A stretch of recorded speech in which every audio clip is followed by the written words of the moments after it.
After many, many technical difficulties, we are back again on the Soder Report. We're going to talk about the San Francisco 49ers draft, but first, let me show off my cool new intro.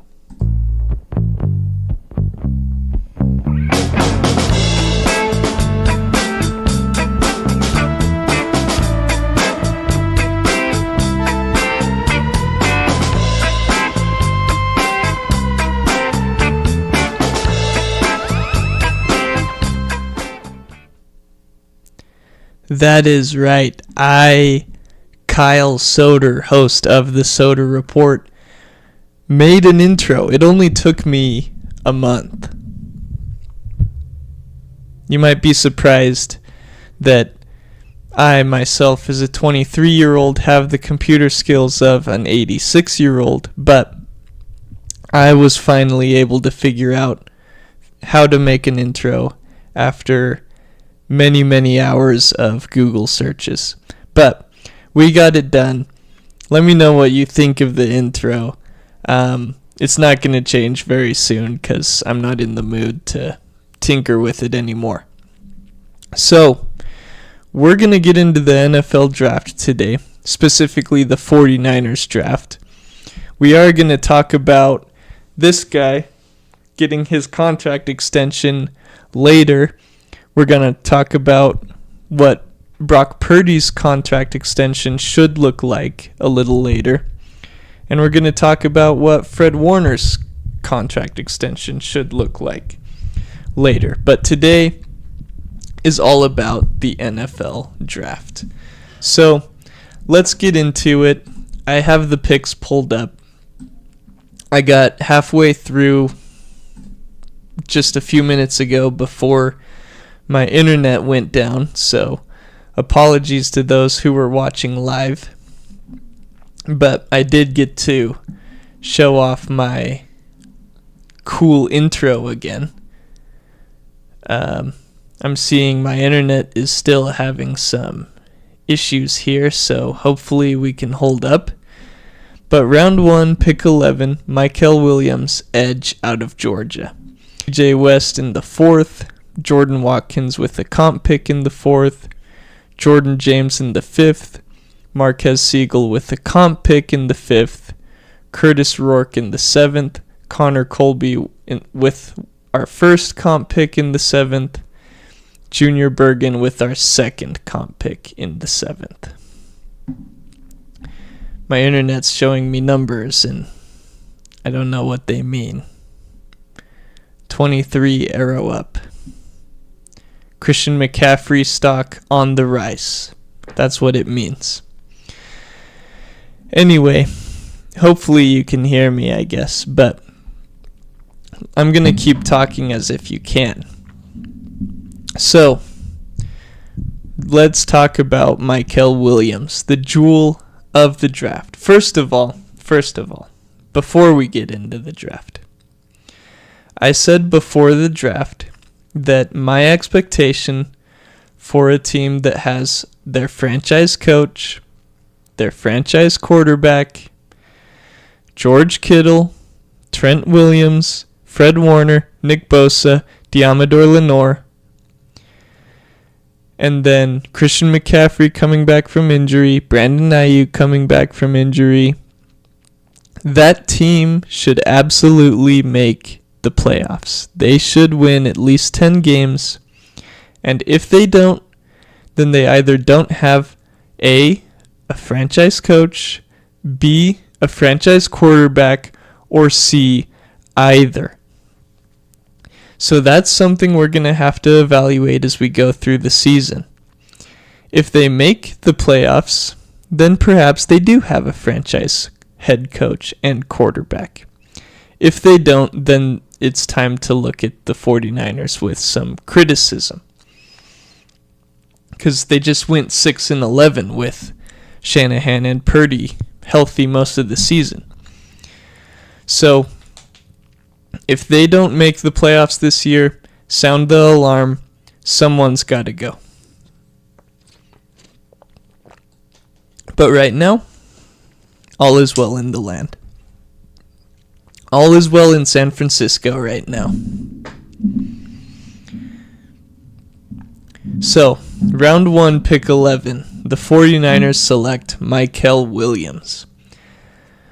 There were a lot of rumors leading up to the draft. There was a John Lynch quote that was,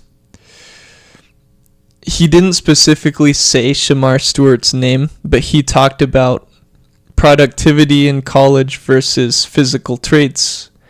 And he talked about how at some point you need to have college productivity if you're going to get drafted in the first round. And most people took that as, okay, it sounds like the San Francisco 49ers prefer Mykel Williams over Shamar Stewart.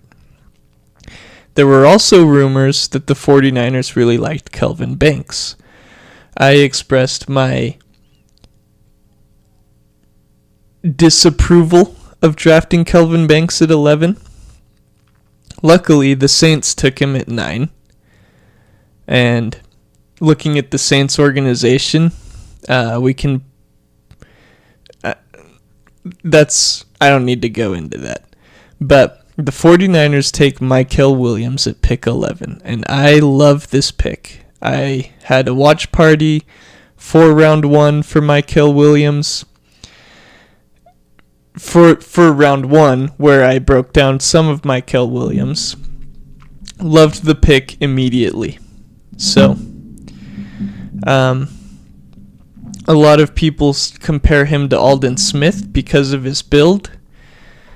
Last stream I went on a soapbox saying that Mykel Williams is not Aldon Smith, Alfred Collins is not DJ Jones, Nick Martin is not Dre Greenlaw, Upton Stout is not K'Wan Williams. Mykel Williams is Mykel Williams. Alfred Collins is Alfred Collins. Let's not... They have certain play styles, but let's just let these players be themselves. We don't need to say silly things like Trey Lance is a combination of Drew Brees and Lamar Jackson, if you know what I mean. So... The build of Mykel Williams is similar to Alfred Collins. The build of Mykel Williams is similar to Aldon Smith. However, Mykel Williams' pass game is not nearly as developed as Aldon Smith's pass game is. Mykel Williams played in a defensive scheme known as the 4-eye at Georgia. And what that means is he, as a D-end, played on the inside shoulder of the tackle, where usually with the 49ers you play outside the tackle. And what he was known for at Georgia was setting the edge. Despite playing inside of the tackle, he would still be able to set the edge on the outside of the tackle. So that's a big plus. He's the best edge setter in this draft. Loved the pick. He's got potential to grow the pass game. That's something we need to watch. Is this 20-year-old comes with a very raw pass game skill set. He doesn't have a lot of refined pass moves. He doesn't have a refined swim move. His bull rush is okay, but these are all things that are going to have to get coached from all-star coach, greatest defensive line coach of all time, Chris Kasarik. Say that a little tongue-in-cheek, seeing that he hasn't developed a whole lot, even though he's had first-round picks this whole regime. But it's time for Chris Kasarik to develop some guys. He's got a lot, and he has to do a lot.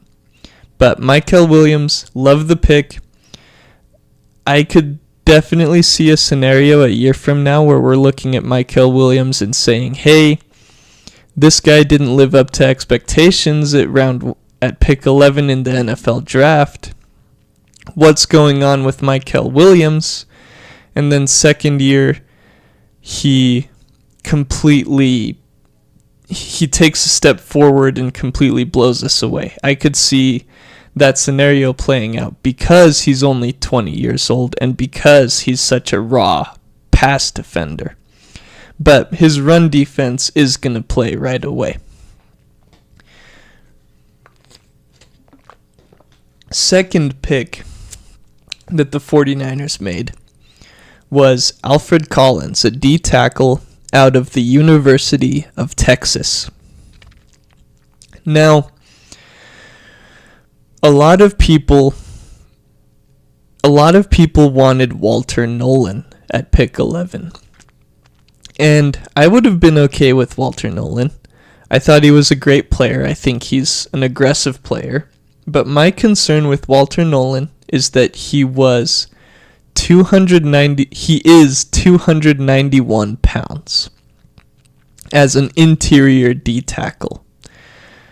And I stated that being a 291 pound D tackle would be great in a 5-man front, like what Philadelphia plays, like what Arizona plays, but it wouldn't be great. Let me rephrase that. It could have an adjustment period. It could have you could see the production come down if you were playing in a wide 9 where we only have a 4-man front. Alfred Collins doesn't have that concern for me. Let me just show you Alfred Collins' measurables really quick. He's 6 feet 6 inches, 332 pounds, with 34 and 5/8 inch arms. So Alfred Collins is going to eat up space in the middle of a wide 9 front where he absolutely has to eat up space. These interior D tackles need to cover a lot of ground because of how far out the edge players are playing.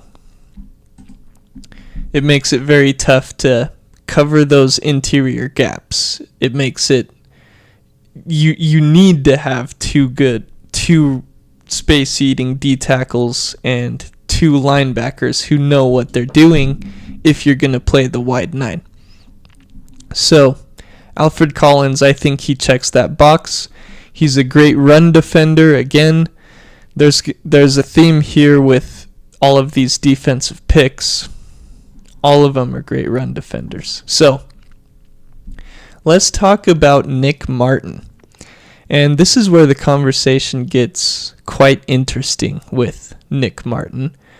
I think Nick Martin's a great player.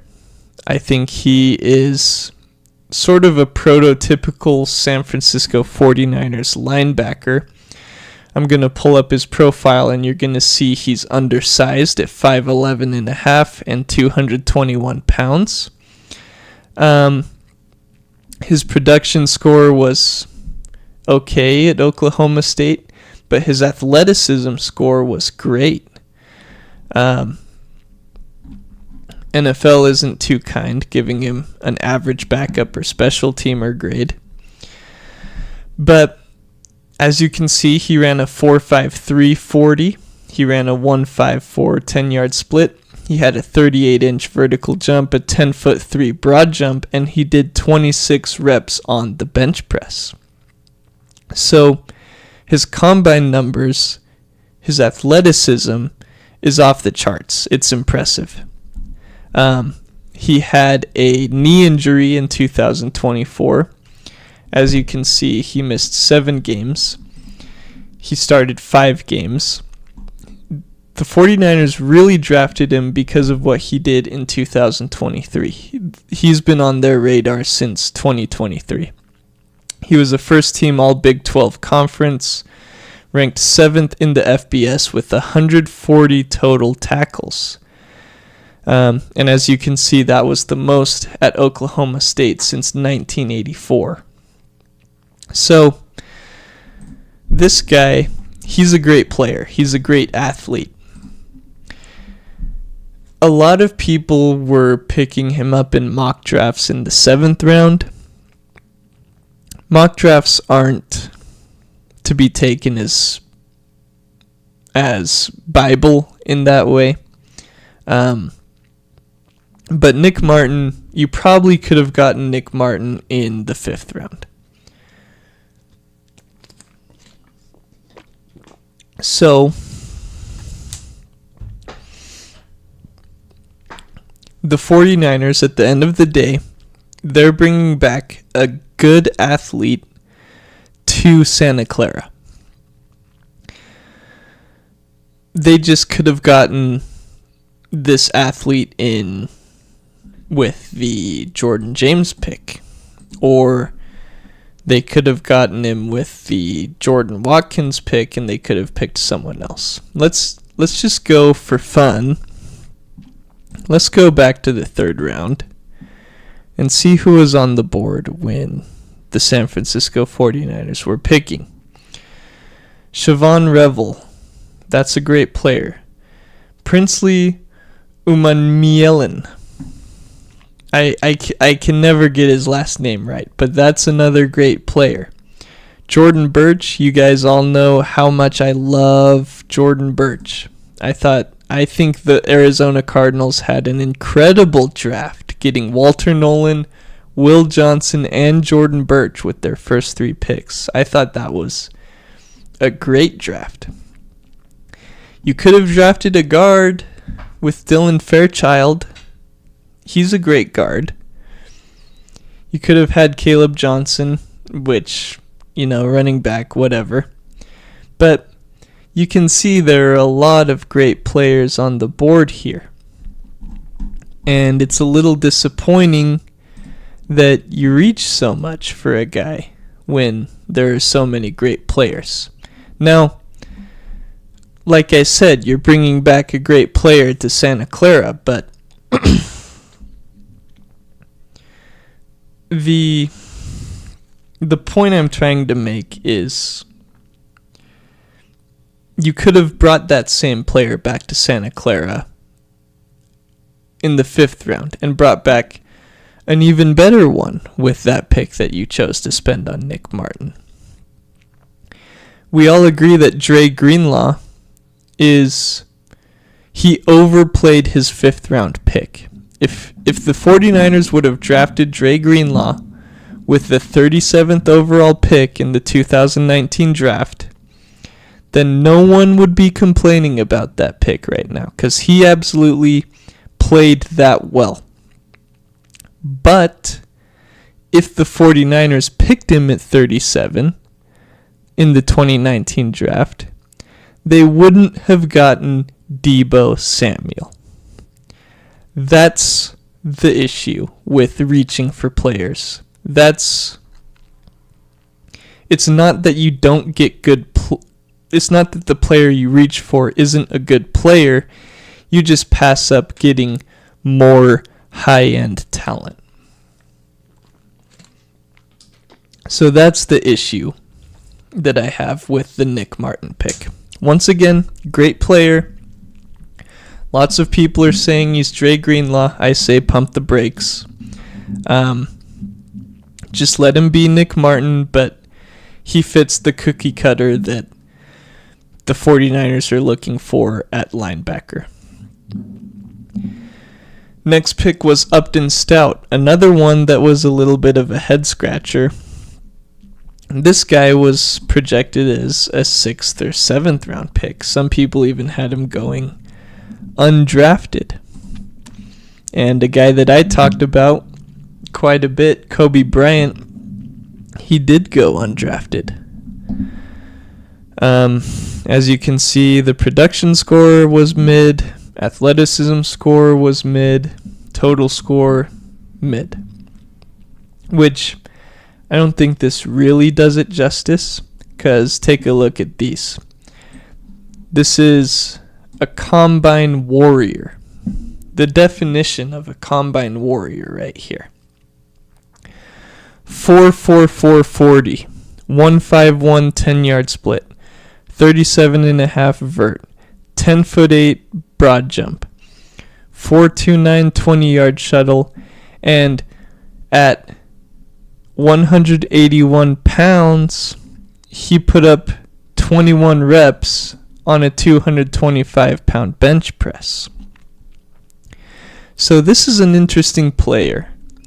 And I mentioned that I didn't do a lot of film study on him before the draft because I didn't expect him to be picked in the first 3 rounds. I'm going to say the same thing with this guy that I did with Nick Martin. He looks like a good player. He fills a need at nickel. Because how many times have Diamador Lenore and Renardo Green or Charvarius Ward and Diamador Lenore locked down their guy, but Isaiah Oliver or Ambry Thomas or Isaac Yiadom blow their coverage and it doesn't matter. So this was a need. They filled it with an intriguing prospect. They just did it with a pick that was a little too early. You could have gotten this guy a lot later. Okay. Round 4, pick 11. This is probably my favorite pick of the entire draft. CJ West here was incredible value. I didn't think he'd still be on the board at pick 113. I would have been fine with CJ West being picked at 75, to be completely honest. I don't think that would have been a reach. So, the reaching, I get it. It's subjective. It's nitpicky, but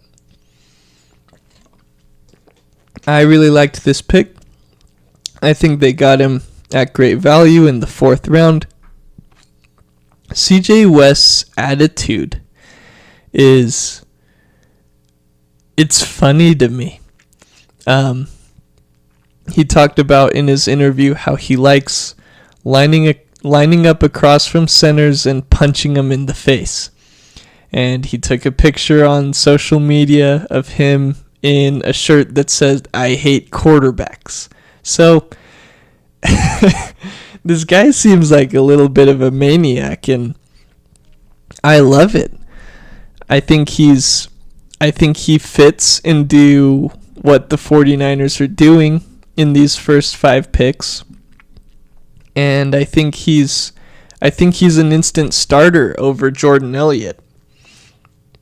By the way, Mykel Williams starting, obviously. Alfred Collins is a starter. Nick Martin, he's going to battle it out with D. Winters, but we know D. Winters has some injury concerns, to say the least. He can't really make it through a game healthy. So Nick Martin is absolutely in the mix to start. Upton Stout, absolutely in the mix to start. CJ West, probably starting. But all 5 of these guys, great run defenders. Nick Martin, great range, sideline to sideline, very fast player. We saw the numbers. He's willing to get his nose in the run game and get his hands a little dirty. That frees up Fred Warner to play some coverage. Upton Stout, again, he's physical for his size, and he's willing to try to get in the run game. He sort of bounces off running backs, but the willingness is absolutely there with Upton Stout. And CJ West, another good size D tackle for the wide 9. 316 pounds, 6'1". This is a great athlete. I love this pick. And all 5 of these guys are going to help out with the run defense. And then you've got Lenore, Green, Siegel, who obviously we're going to talk about. You're not going to have we don't know if we're going to have Malik Mustafa or not. And then Fred Warner, probably the best coverage linebacker in the NFL. So it's interesting how this defense could set up next year.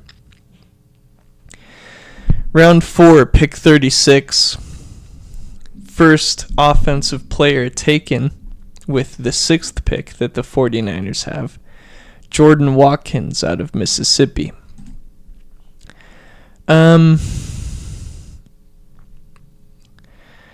This one, I don't think I have any issues with any of the players taken in this draft. I think I have issues with the players they didn't take in this draft.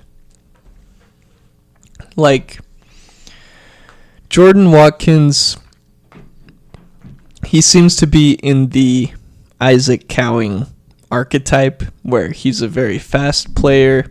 He ran a 4.37. It's another speed guy, and the 49ers haven't really had success with those speed guys. They've been looking for them, and if Jordan Watkins turns into that, then great. But who's protecting Brock Purdy?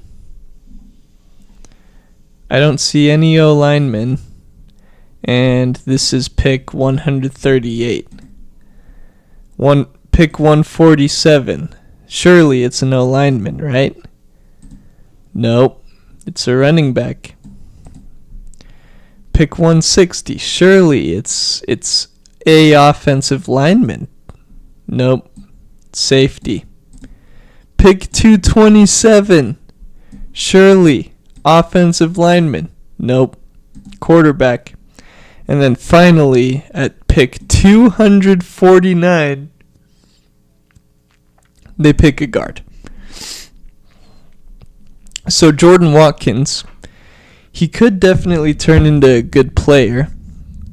I just don't know how Brock Purdy makes it through a season healthy. You would expect if he's going to get a massive contract that the 49ers would want to protect that investment rather than just sign a bunch of interesting quarterbacks to come in should Brock Purdy get hurt behind.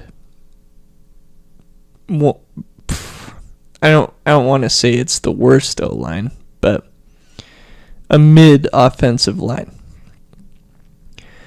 So, round 5, pick 9, Jordan James. I talk about the Oregon Ducks on this channel, so this is a guy who I'm very familiar with. Jordan James, a lot of people compare him to Jordan Mason. I think Jordan Mason was a little more explosive than Jordan James is. Jordan James is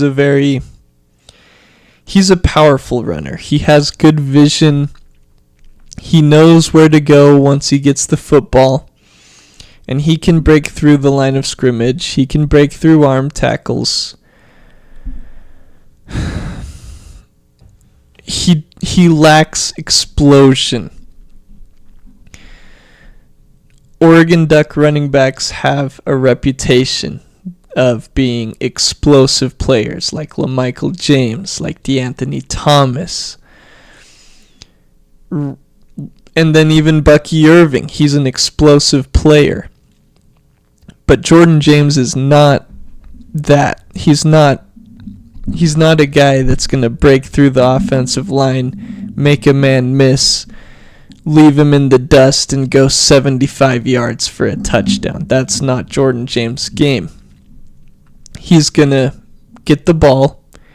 He's going to read the blocks quickly. He's going to choose the right hole, and then he's going to fall forward, and he's going to have a gain of 4. That's what Jordan James is going to do. So it's going to be useful in short yardage situations. It's going to be useful at the goal line.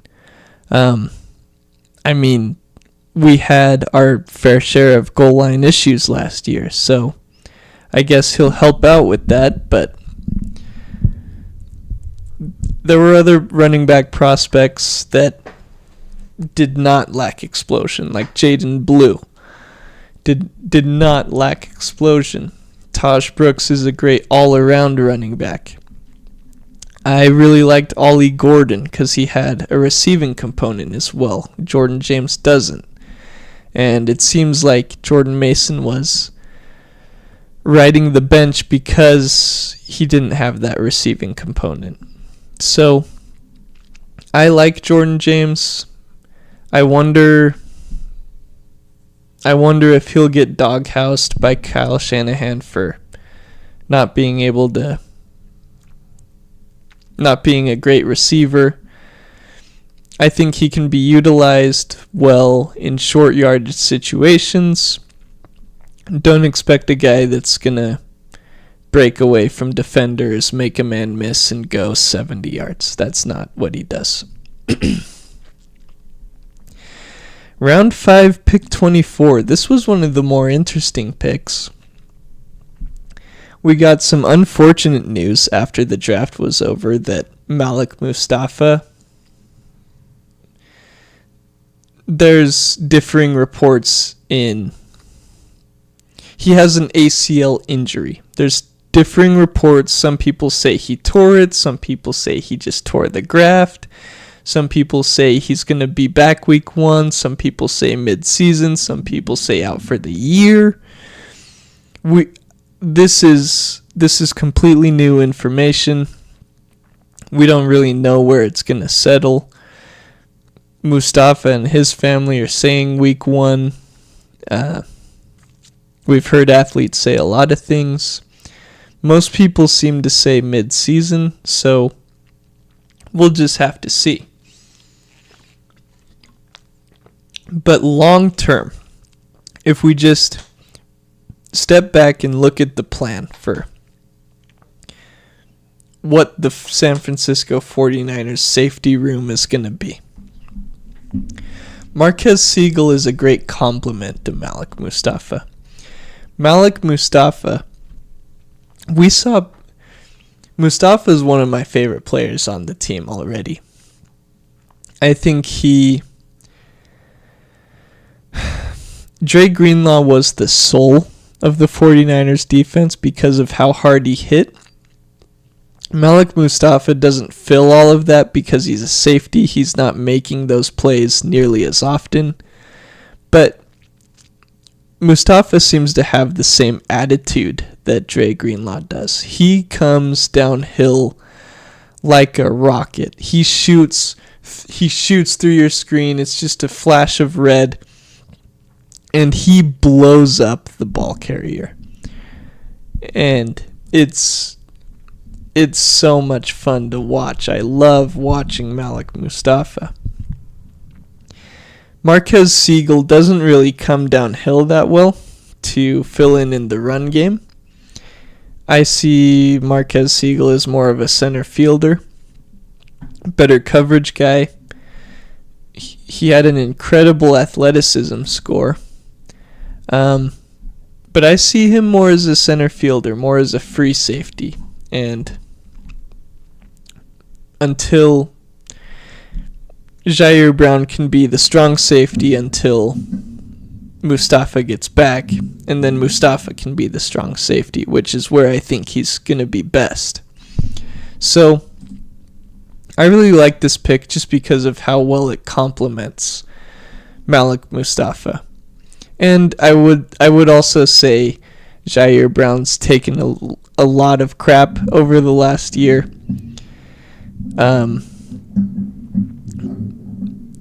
People go through sophomore slumps. Just give him a little more time. Let's see how he does in year 3. If there's still nothing there, then go ahead. He'll be a backup, but I wouldn't be surprised if he bounces back a little bit. Okay, So after pick 160, we had 67 picks to just sit around and twiddle our thumbs. And the 49ers selected not an offensive lineman, but a quarterback, Curtis Rourke, out of Indiana.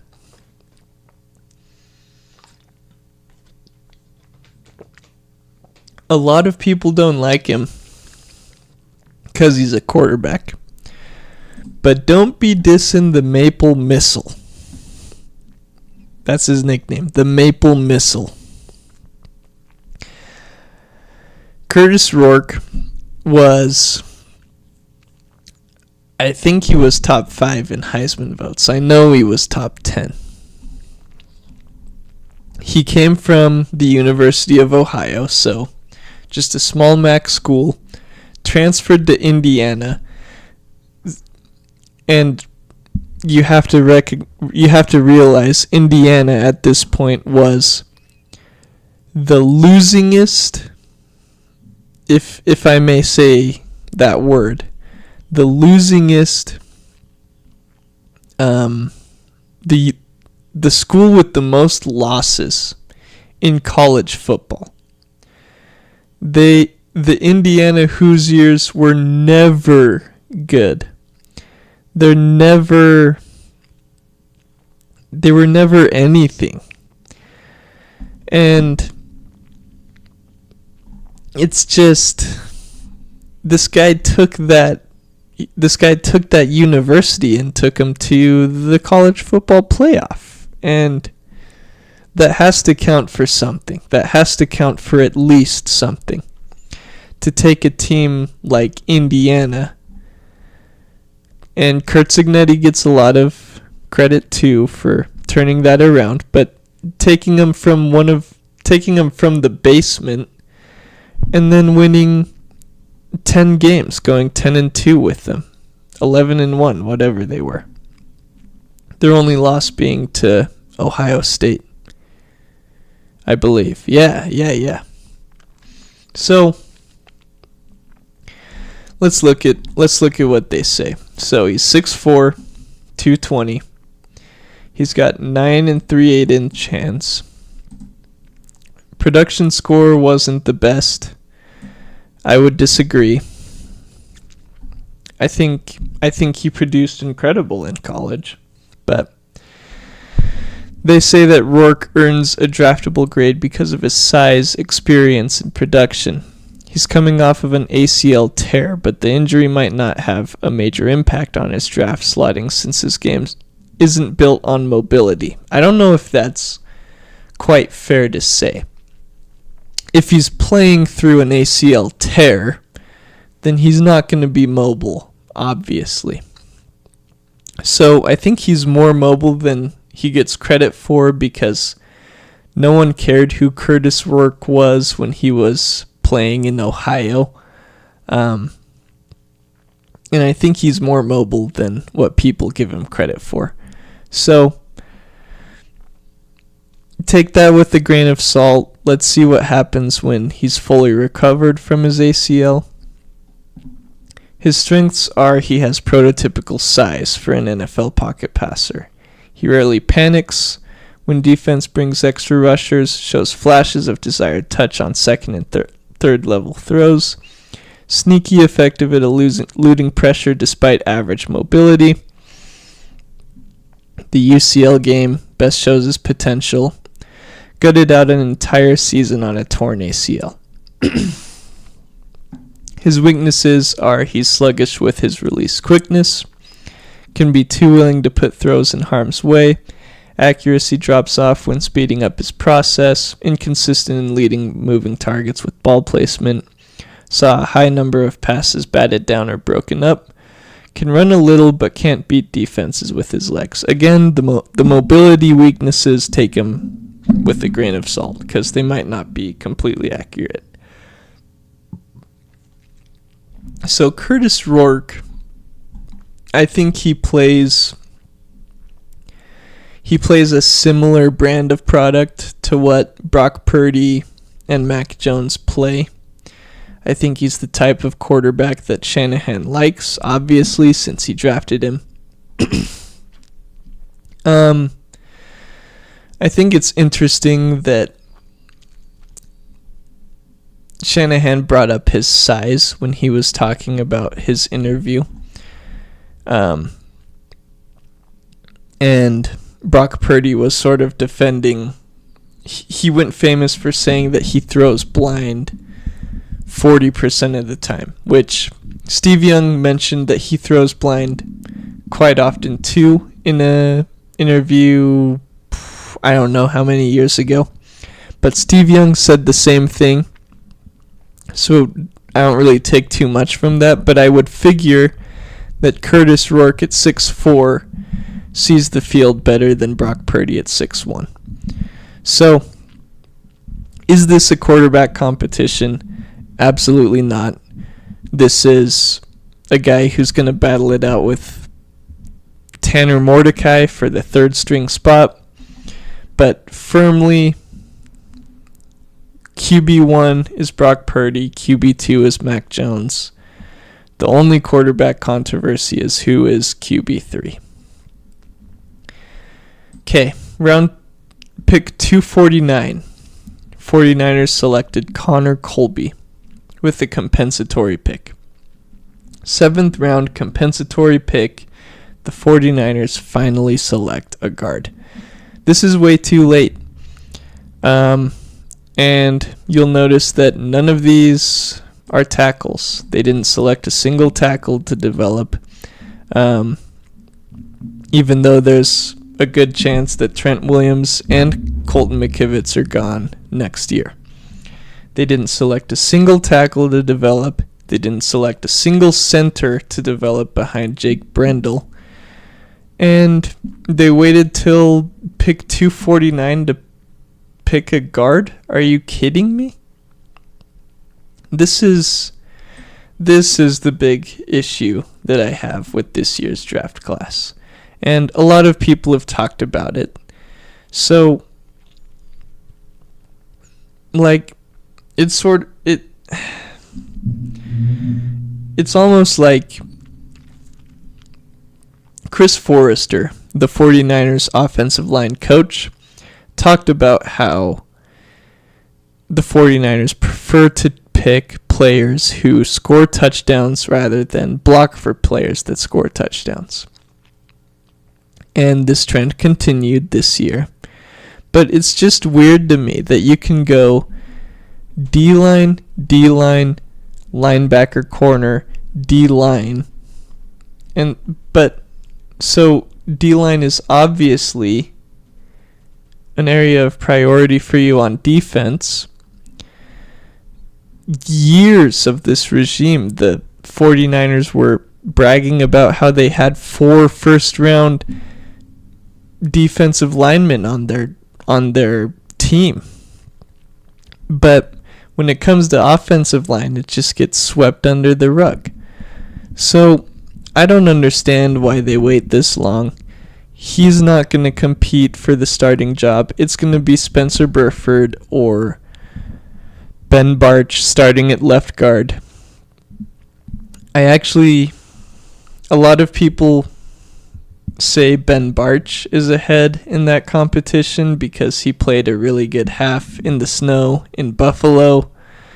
I actually thought Spencer Burford was more impressive than Ben Bartch.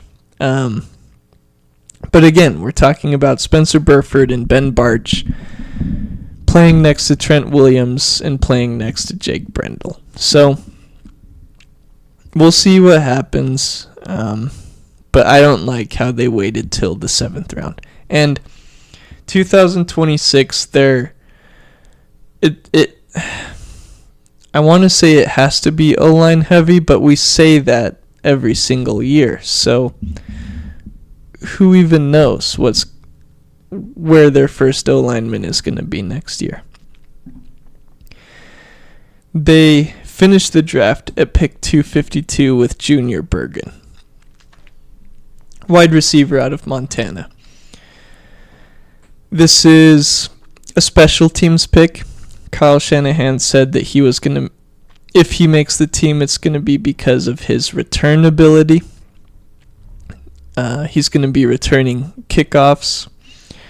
He had the most FCS kickoff returns for touchdowns, I guess. So I don't think there's a lot to talk about with Junior Bergen. I think you could talk more about Kyle Shanahan focusing more on special teams than he has in the past. We've seen a lot of special teams movement this offseason. So I don't think there's a lot more to talk about there. Speaking of special teams,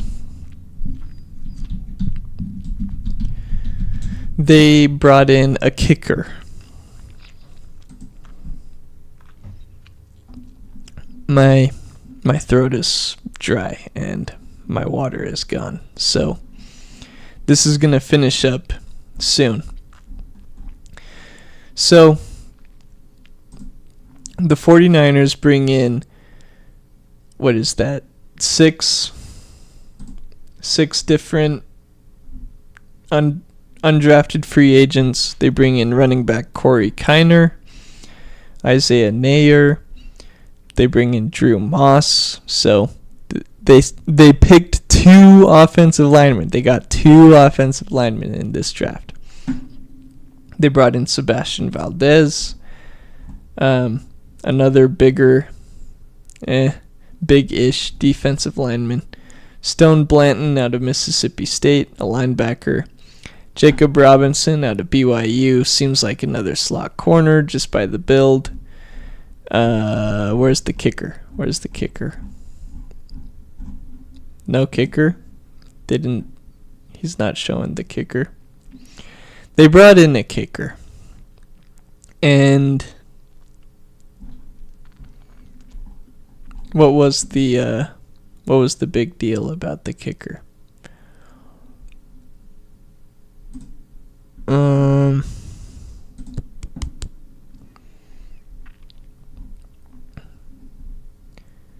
He was supposed to be, there was something that was supposed to be special about the kicker. I don't really remember what it was, though. Anyway, I don't want to talk about kickers. One of the things we can take away from this draft is the San Francisco 49ers selected all football players. They didn't pick a punter in the 4th round. They didn't pick a kicker in the 3rd round. They picked football players. All 11 players are football players, not kickers, not punters. They're all football players. So, what happens next year? I don't know. It should be at least 10 wins. If not, Shanahan and Lynch have some big issues. They picked all these guys, so whether fans are right or wrong about these guys doesn't matter. What only matters is if Shanahan and Lynch are right about these guys. So we'll see what happens. It is past midnight here in Utah, so I'm going to get going. But we're going to talk about Kittle's extension. We're going to talk about Brock Purdy's potential extension, Fred Warner's. And we're going to talk about the new tackle that they just signed. What can we expect from the new tackle that they just signed? So we're going to get into that on a different day. But thank you very much for tuning in. I'm just going to play my intro again because I like it. But peace out, everyone.